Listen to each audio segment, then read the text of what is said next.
The wind howled through the skeletal branches of the blackwood pines, but inside the cabin, the silence was heavier.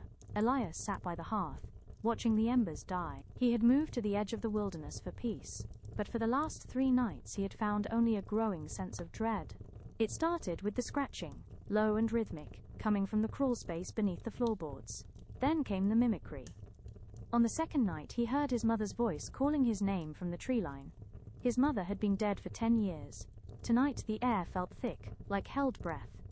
Elias tightened his grip on his lantern as the scratching returned, but this time it wasn't under the floor. It was coming from the front door. Scritch, scritch, scritch. "Who's there?" Elias called out, his voice cracking. The scratching stopped. After a long, agonizing minute, a voice responded. It was his own voice, perfectly pitched, identical in every tremor. "Who's there?" the voice asked from the other side of the wood. Elias backed away, his heart hammering against his ribs. He watched the heavy iron bolt on the door. To his horror, he saw the handle begin to turn, slowly and deliberately. He hadn't heard anyone approach the porch. The floorboards outside hadn't creaked. "I'm inside," the voice said, still mimicking his exact tone. But this time the sound didn't come from the door.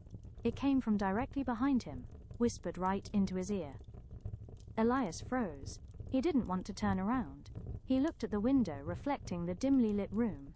In the glass, he saw himself standing by the hearth, but in the reflection, his own face was blank.